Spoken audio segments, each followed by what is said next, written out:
যে রূপনগর, নাচাবো গ্রাম শহর, কাঁপাবো সবাইকে ইয়াং টু ওল্ড। আমারে জানাতে ইশারা কাবতে হয়ে যাবে সবাই শূন্যতে বোর। নগরের আমি রূপালী গোর, রূপনগরের আমি রূপালী গোর, রূপনগরের আমি রূপালী গোর। আমি যে রূপনগর, নাচাবো গ্রাম শহর, কাঁপাবো সবাইকে ইয়াং টু ওল্ড।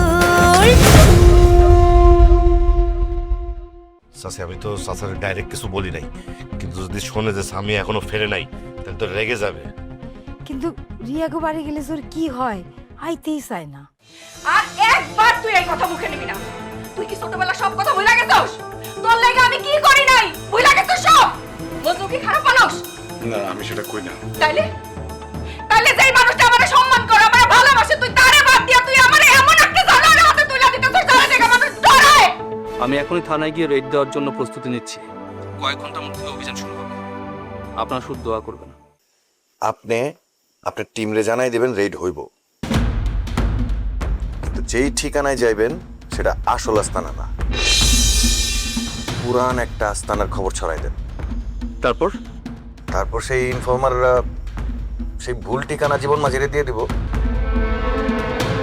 তারা তো ভাববে যে পুলিশ ভুল আস্তানায় যাইতেছে, তো সেই দিক থেকে তারা তাদের আস্তানায় সংরক্ষিত থাকবে। ভেরি গুড নন। আপনার আইডিয়ার সাথে আমার আইডিয়া একদমই মিলে গেছে। থ্যাংক ইউ, রাখছি।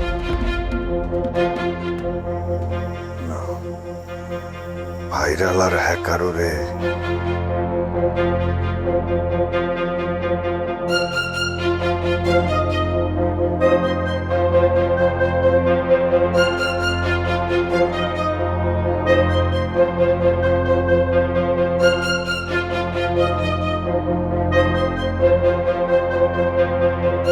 সামিয়া এখন পর্যন্ত বাইরে, রিয়াগো বাড়ি নাকি নয়নের লোকে দেখা করতে গেছে। মায়াগুলো কি আমার হাতের বাইরে চলে যেতেছে? না, কিছু একটা করতেই হইব।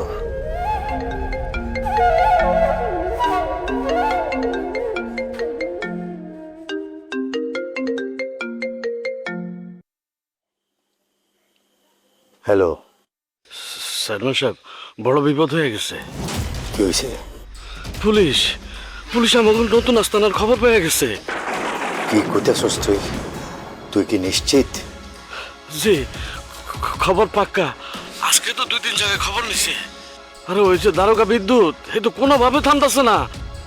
1 মিনিট ওইখানে থাকবি না, এক্ষুনি জায়গা পরিবর্তন কর। কিন্তু সালমান সাহেব। কোনো কিন্তু না, সব কিছু সরায় ফেল। কাগজপত্র, মানুষজন, সবকিছু সরায় ফেল।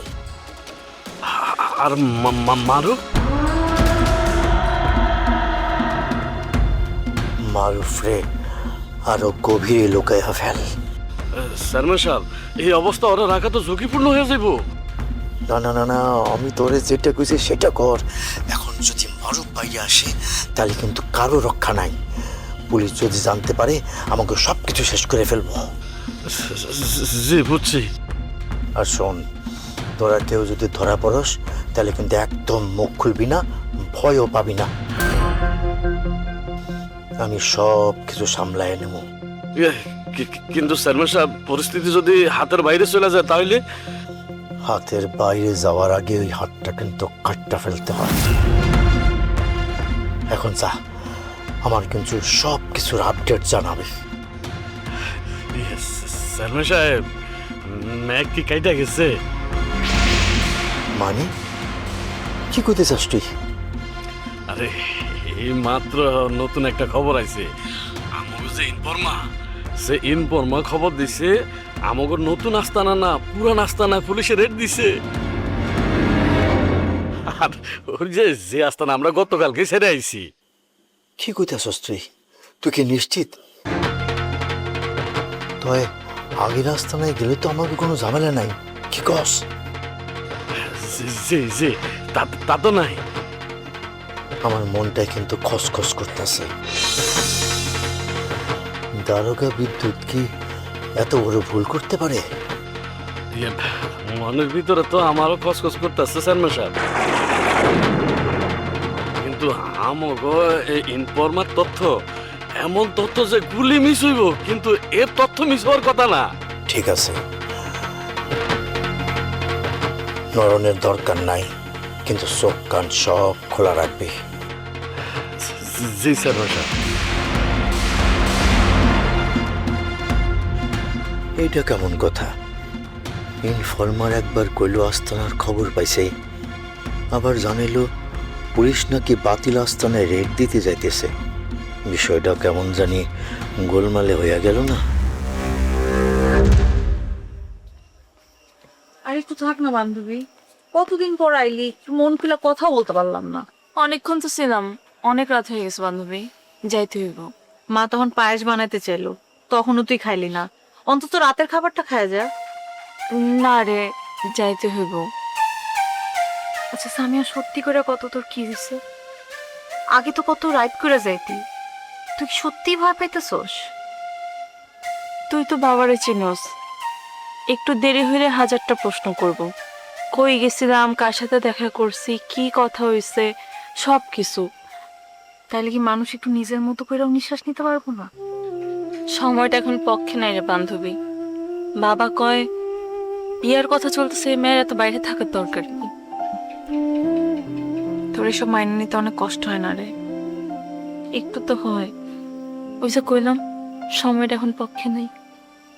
তুই চিন্তা করিস না, দেখিস একদিন সব কিছু ঠিক হয়ে যাবো, সব বদলায় যাবে ইনশাআল্লাহ। তুই একটু দাঁড়া, আমি ভাইরে কইতেছি, ভাই জানি তোর আগে দেয়, ভাইয়া ঘরেই আছে। না না না, যাইতে হইব না, আমি যাইতে পারবো না। এখন তো রাত হইয়া গেছে, তুই যাইতে পারলেও তোর একা ছাড়ুম না, বান্ধবীর দায়িত্ব আছে না? দরকার নেই কইলাম তো আমি। দরকার আছে, তুই 1 মিনিট দাঁড়া, আমি ভাইয়ার নিয়ে আহি। ভাইয়া, ভাইয়া।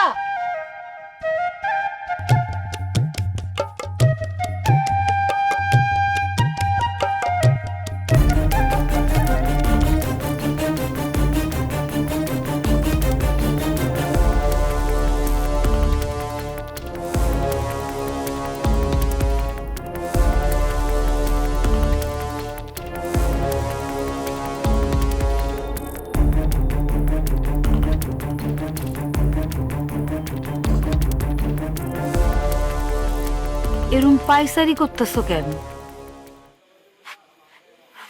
শরীর খারাপ লাগতেছে? না, তেমন কিছু না। তুই কইলেই হইব না কিছু না?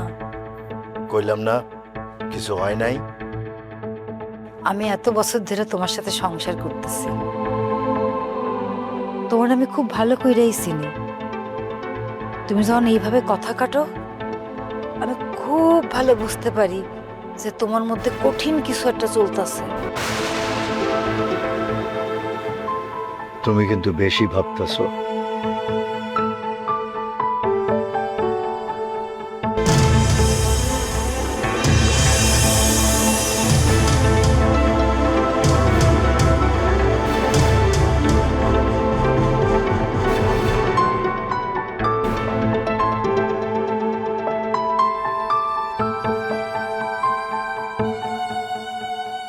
সামিয়া, তোর বাপেরে তুই চেনোস না?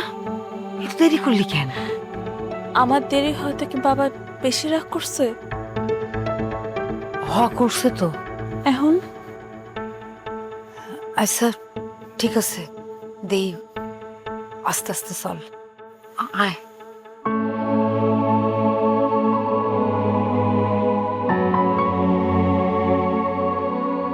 সামিয়া,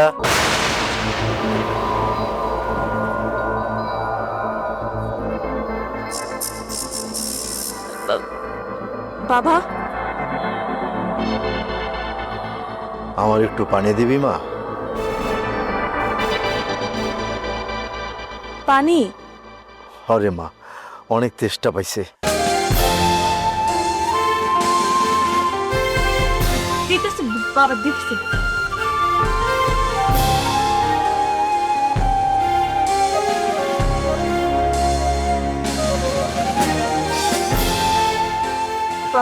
দেখ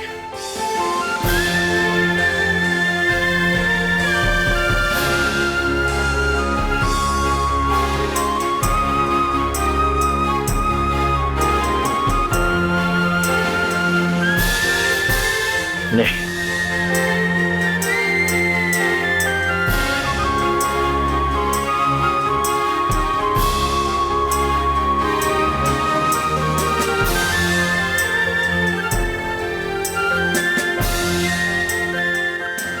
না, বাবা তো কিছুই করবে না। এটাই তো বুঝতে পারতাছি না, তোরে না দীক্ষা খুব চিল্লাপাল্লা করছিল, জুলাসরে খোঁজ করতে পাঠাইলো, আর অহন তোরে সামনে দেখা একেবারেই ঠান্ডা।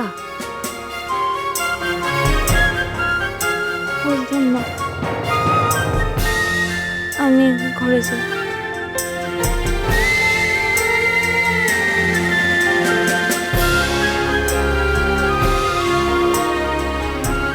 আচ্ছা তোমার কি হয়েছে, আমার তো একটু কইলেও পারো।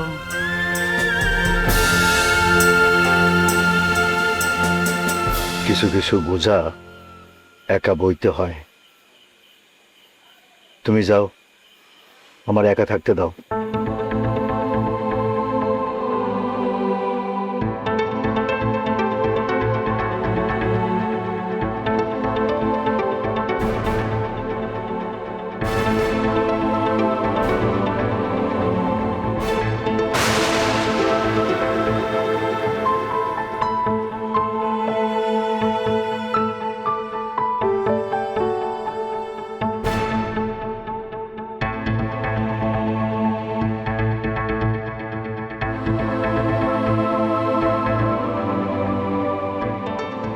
আমি আর কিছুই বুঝতেছি না। মানে রোস্তমরে আমি কত করে বুঝাইলাম যে আমি ওরে ভালোবাসি, ওর বোন লাইলিরে ভালোবাসি, লাইলি আমারে ভালোবাসে, ও কোনো গুরুত্বই দিল না। ওর সাথে আমি এত সিরিয়াসলি কথা বলতেছি, মনে হইলো আমি একটা ওয়ালের সাথে কথা বলতেছি, তাল গাছের কথা বলতেছি, আমার কোনো পাত্তাই দিল না। রুস্তম ভাইয়া আমি যতটুকু চিনি সে মানুষ হিসেবে খারাপ না, কিন্তু এবার আমারও কেন জানি মনে হয়েছে সে একটু বদলাই গেছে। বদলাই যায় না এখন, প্রেম নষ্ট হয়েছে। আমার মনে হয় সাদিক মহাজন মনে হয় তার ফান্দে ফালাইছে, মানে লোভ দেখাইছে হইতে পারে। কারণ মানুষ যখন নিজের বড় হওয়ার জন্য কোনো শর্টকাট ওয়ে পায় না, তখন কিন্তু ঠিক ভুল আর খেয়াল থাকে না। তো সময় তো শেষ হয়ে যেতেছে। লাইলির বিয়ে ঠিক হয়ে গেছে, শুক্রবার দিন বিয়া। এখন আমি করবো কি? চাচু, আমার মনে হয় এখন একটা পথ খোলা আছে। কোন পথ? ঘরোয়া ভাবে রুস্তম ভাইয়ের বাড়িতে প্রস্তাব নিয়ে যাওয়া, আর সেই প্রস্তাবটা যেন যায় আমাগো বাড়ি থেকে। দেখো চাচু, বাবা যদি নিচে থেকে গিয়ে কথা কয়, তাহলে আমার মনে হয় এই বিষয়টা সবাই একটু অন্যভাবে দেখবে। কি করছ তুই মিয়া ভাই? হ, বাবা হইতেছে এই গ্রামের চেয়ারম্যান, বাবার কথার একটা ওজন আছে। চাচু, তুমি যদি সত্যি লাইলিবরে বিয়ে করতে চাও, তাহলে একটা নিয়ম মাফিক যাইতে হইব। ও ফাপু, তুমি আগের ওই পুরান নিয়মের মধ্যে আটকায় থাকো। তানহা, আরে আমি যা সত্যি তাই বলতেছি। দেখো, তোমাদের কথা শুনে আমার মনে হইলো যতটুকু যে লাইলিবুর ভাই মানে রুস্তম, সে হইতেছে সাদিকের লোভে পড়ছে, আর এই লোভ থেকে বের হওয়া খুবই কঠিন। আর অন্যদিকে বাবা তো অবশ্যই তার শত্রুর এলাকায় প্রস্তাব নিয়ে যাইবো না। আচ্ছা, আরেকটা কথা বলো তোমরা, লাইলিবু কি নাবালিকা? না, তাহলে তার মতামতের বিরুদ্ধে কেমনে জোর করে বিয়াটা দেয়? তুই কি বলতে চাস? মিয়া বিবি রাজি তো কে করে কাকাজি। তানহা, সবসময় সবকিছু সলিউশন পালাইয়া বিয়ে করা না। আমি পালাইতে তো বলি নাই আপু, আমি বলছি সোজা আঙ্গুলে ঘি না উঠলে আঙ্গুলটা একটু পাকাইতে হয়। লাইলিপুরে অন্য আরেকজনের হাতে জোর করে তুলে দিব, আর সে সেটা মাইনা নিব। শোনো, লাইলিবু নিজের সিদ্ধান্ত নেওয়ার অধিকারটা রাখে। কিন্তু একটা মায়া মানুষের গায়ে দাগ লাগতে কতক্ষণ? কিছু হইলেই দোষ দিব তোমার আর লাইলিবুরে। আপু শুনো, তুমি যাই করবা মানুষ তাতেই দোষ দিব তোমারে। তারপরও আমি চাই না লালিপুর দিকে কেউ আঙ্গুল তুলুক। যেটা হইব ভালোভাবে হওয়া উচিত। কিন্তু ঘটনা হয়েছে কি, আমি তো লাইলিকে ভালোবাসি। আমি চাই না ওর গায়ে কোনো কলঙ্ক লাগুক, আবার আমি ওরা হারাইতেও চাই না। আচ্ছা ঠিক আছে সামিয়া, তোর প্রস্তাবটা আমি মাইনে নিতেছি। আমি ভাইজানরে জিনিসটা বলি, সে প্রস্তাবটা নিয়ে যাক, দেখি কি হয়। আর যদি তাতে কাজ না হয়? তাহলে তোর কথাই ভাবমু, সোজা আঙ্গুলে ঘি না উঠলে বাঁকা আঙ্গুল দেয়া ঘি উঠামু। ওই কিন্তু আমি চাই না লাইলির গায়ে কোনো কলঙ্কের দাগ লাগুক। যাই হোক, শোনো, প্ল্যান বি অলওয়েজ রেডি রাখতে হয়। আল্লাহ না করুক প্ল্যান বি পর্যন্ত যেন যাওয়াই না লাগে। লাইলিরে আমি হারাইতে চাই না। লাইলি আমার থেকে দূরে সরে যাক, এটা আমি কখনোই ভাবতে পারতেছি না।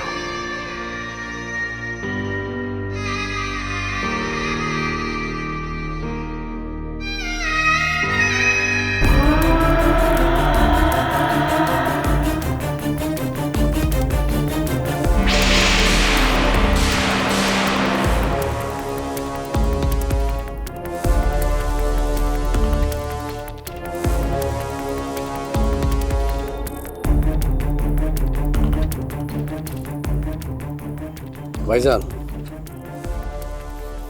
কিরে, কিছু কবি? তোমার লাগে একটু কথা ছিল। কি কবি? কিরে ভাই, তোর মুখটা এমন গম্ভীর লাগতেছে কেন? কোনো ঝামেলা হয়েছে তোর? না না, কোনো ঝামেলা টামেলা হয় নাই। আমি আসলে ভাইজান, আমি বিয়ে করতে চাই। আলহামদুলিল্লাহ, আলহামদুলিল্লাহ। আমার ভাইয়ের মুখ থেকে এই কথা শোনার জন্য আমি কত বছর ধরে অপেক্ষা করতেছি। যাক যাক, অবশেষে আমার ভাইয়ের মুখ থেকে বিয়ের কথা বাইরেছে। কি আমি কইছিলাম না একদিন ওর নিজে আইসা বিয়ের কথা কইব? মজনু, মাইয়াটা কেডা, কোন বাড়ির? লাইলি। লাইলি? কোন লাইলি? ওই যে বাচ্চু চেয়ারম্যানের গ্রামের রোস্তমের বোন লাইলি। কি করলি তুই? আমি লাইলিরে ভালোবাসি, লাইলিও আমারে। চুপ, একদম চুপ। ওই নাম তুই আমার সামনে উচ্চারণ করবি না। কিন্তু ভাইজান। মজনু, মজনু তুই জানোস না ওই বাচ্চু আর তার লোকজন আমারে ফাঁসানোর জন্য এই খেলাটা খেলতেছে। রুস্তম আর লাইলি তাকে খেলার গুটি। লাইলি ওরকম মাইয়া না ভাইজান। এই তুই কদিন ধরে চিনস? কয়দিন ধরে ওকে চিনস? আজকে কত বছর ধরে এই শত্রুতার জের আমি বয়ে বেড়াইতেছি। বাচ্চু চেয়ারম্যান এলাকার মাইয়ার সাথে বিয়ের কথা আমি জীবিত থাকতে কোনোদিন উচ্চারণ করবি না তুই। এই মায়ের কি অভাব পড়ছে? তোর যদি বিয়ে করতে হয় আমাকে স্বপ্ন কর। কত সুন্দরী, ভদ্র, শিক্ষিত, নিজেকে মানুষ, নিজেকে বাড়িতে থাকবো। মজনু, ওই শত্রুপক্ষের মায়ের দিকে আর একদম তাকাবি না। মানুষ কি নিজের মনের বুঝাতে পারে? মনটারে লাগাম দে মজনু, এটাই আমার শেষ কথা।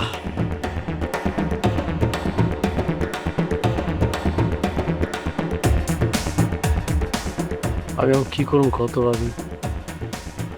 একদিকে রোস্তম আর একদিকে মিয়া ভাই, সবাইরে বুঝলাম, কেউ বুঝলো না। কেউ লাইলিরে মানুষ হিসাবে দেখলো না, শত্রুপক্ষ হিসাবে দেখলো। মজনু, একটা কথা কই।